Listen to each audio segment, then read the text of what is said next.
आरोपी संपर्क रहे हैं। मैंने ये बात कही, क्यों निर्भया की कॉल डिटेल नहीं लीक हुई? क्यों, क्या कारण था कि निर्भया की उसके बॉयफ्रेंड के साथ कॉल डिटेल्स लीक नहीं हुई? क्या कारण था कि निर्भया के परिवार वालों की और संघ की कॉल डिटेल लीक नहीं हुई? क्या कारण था कि भारत सरकार के उन अधिकारियों की और सिंगापुर के अधिकारियों की कॉल डिटेल्स लीक नहीं हुई? और जब एडीजी इस बात को कहते हैं तो उनके खिलाफ 166A का सेक्शन 4 SC/ST एक्ट का मुकदमा दर्ज होना चाहिए। जिस प्रकार हाथरस मुद्दे में इन लोगों ने लेट के हमारे समाज को इकट्ठा करने का काम किया, एक ओपिनियन मेकिंग का काम किया, उसी वक्त हमें ये संदेह हो जाना चाहिए था कि हमारी लड़ाई जो है सीधी नहीं, बल्कि ये डाइवर्ट करने के लिए इनका सारा प्रपंच है। और ये मेन स्ट्रीम मीडिया आज जिस प्रकार अपनी भूमिका को, जो आज मेन स्ट्रीम मीडिया ने प्रूव कर दिया है कि वो दलित विरोधी थी, अनुसूचित जाति विरोधी थी, अनुसूचित जाति विरोधी है और पिछड़े वर्ग के विरोधी हमेशा रहेगी। क्योंकि आप एक बात देखिए कि किस न्यूज चैनल ने निर्भया के मामले में उसके परिवार की कॉल डिटेल्स निकाली थी? किस न्यूज चैनल ने निर्भया के मामले में निर्भया की कॉल डिटेल्स निकाली थी? और किस न्यूज चैनल ने यह कहा था, किस न्यूज चैनल ने बताया कि जिस प्रकार ये कहते हैं हमारे समाज की बहन को कि इसके प्रेम प्रसंग हैं? किस मीडिया चैनल ने ये बात बोली कि निर्भया उस वक्त गाड़ी में अपने जो है बॉयफ्रेंड के साथ मौजूद थी? अगर उसके ऊपर आरोप नहीं लग सकते हैं तो क्यों आज हमारी बहन के ऊपर, आज हमारी बेटी के ऊपर मेन स्ट्रीम मीडिया जो आरोप लगा रही है? क्या कारण है कि मेन स्ट्रीम मीडिया आज इस पूरे मुद्दे को डाइवर्ट कर रही है? क्या बहुजन समाज की जो बेटी है, जो गुड़िया है, वो न्याय की हकदार नहीं है? एक तरफ एक लड़की का रेप होता है तो हर आदमी बिना उस पर क्वेश्चन उठाए रोड पे आ जाता है, वही बहुजन समाज की जब लड़की का रेप होता है तो उसकी कॉल डिटेल्स लीक की जाती है, उसके फोटोग्राफ्स को वायरल करने की कोशिश की जाती है। तो लेकिन क्या ये कॉल डिटेल्स निर्भया मामले में निकल कर आई? आज ये लोग जो हैं मेन स्ट्रीम मीडिया के माध्यम से ये अनुसूचित जाति जनजाति निवारण अधिनियम को खत्म करना चाहते हैं। और ये लोग चाहते हैं कि किस प्रकार अनुसूचित जाति की महिलाओं को बदनाम किया जाए।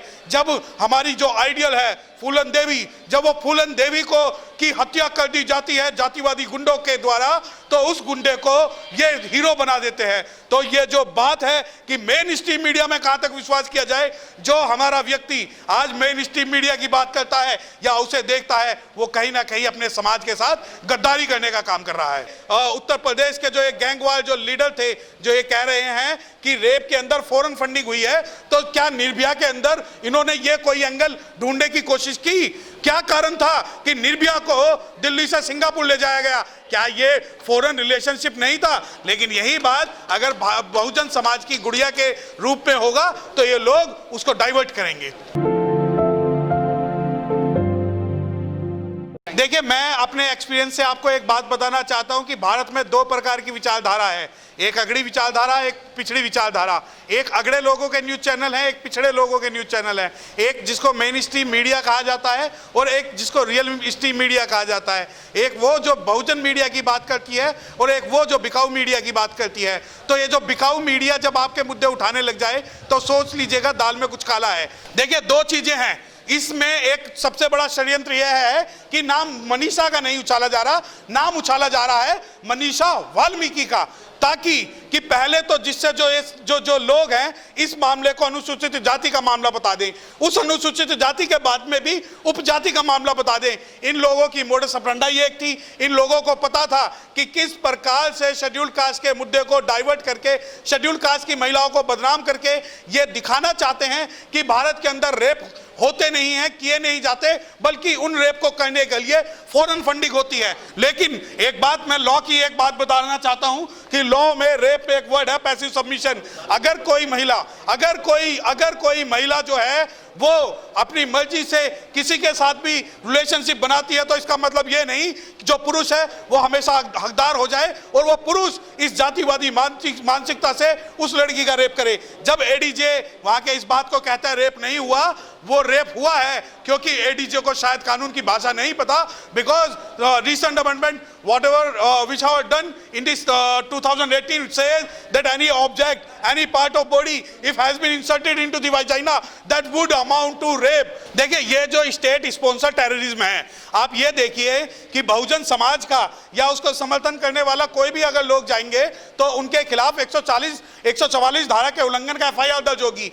वही स्टेट स्पॉन्सर और वहां पर कुछ मीटिंग्स होती हैं। उस मीटिंग्स के अंदर ये होता है कि कुछ जातिवादी लोग वहां पर पंचायत करते हैं और उस पंचायत को करने के बाद पीड़िता पर और पीड़िता के परिवार पर दबाव बनाते हैं, जिसके कारण उस पूरा का पूरा जो परिवार है आज वो भय के अंदर रह रहा है। देखिए, सीएम जो योगी हैं वो एक चंदा चोर को हीरो बनाना चाहते हैं, उसे प्रमोट करके दिखाना चाहते हैं कि यहाँ जातीय दंगे हो सकते हैं। ये जो चोर हैं, जो ये बैठे हुए ढोंगी बाबा हैं, जो ये मठ वाले लोग हैं, ये जो कह रहे हैं जातिवादी दंगे होने कराना चाहते हैं, मैं आपको बताना चाहता हूं कि हमारे समाज के ऊपर अगर आंख उठा के देखोगे तो दंगे होंगे और जातिवादी दंगे नहीं होंगे। क्योंकि अगर हम भारत को मानते हैं और भारत के संविधान को मानते हैं तो इसका मतलब ये नहीं हम कायर हैं। हमारी बहन को, हमारी महिलाओं को, हमारी समाज को अगर आप देखोगे और समाज अगर लड़ाई लड़ने के लिए ना उठे तो धिक्कार है हमें हमारे समाज पर। और जब आप ये कह रहे हो कि जातिवादी दंगे कराने की यहाँ साजिश है, तो सबसे पहले रेप आपने कराया,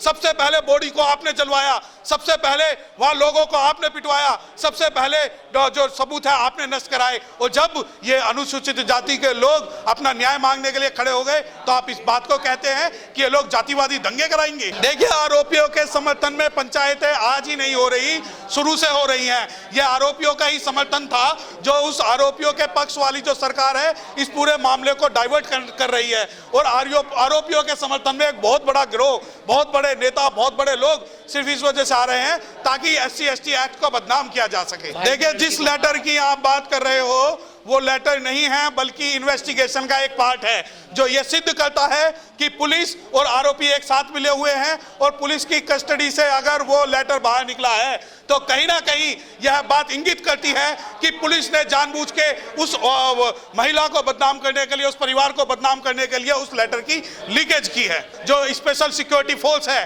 वो इसका उसी प्रकार यूज होगा जिस प्रकार AFSPA का हुआ है, जिस प्रकार UPA का हुआ है, जिस प्रकार मकोका का हुआ है और जिस प्रकार टाडा का हुआ है। और ये सिर्फ और सिर्फ SC/ST, OBC और माइनॉरिटीज के लोगों के खिलाफ यूज होने वाला एक एक्ट है, जिसके द्वारा ये सिर्फ उन लोगों की आवाज दबाएंगे कि जिन लोगों ने समाज में आवाज उठाई है, जो अन्याय के खिलाफ बात करते हैं, जो जातिवाद के खिलाफ बात करते हैं और जो इस वर्ण व्यवस्था के खिलाफ बात करते हैं। और रही बात स्पेशल सिक्योरिटी फोर्स की, अगर आप कुछ भी बना लीजिए, ये बाबा साहब डॉक्टर भीमराव को, अंबेडकर को मानने वाले लोग अपनी आवाज जब तक उठाएंगे जब तक कि हमें न्याय ना मिल जाए।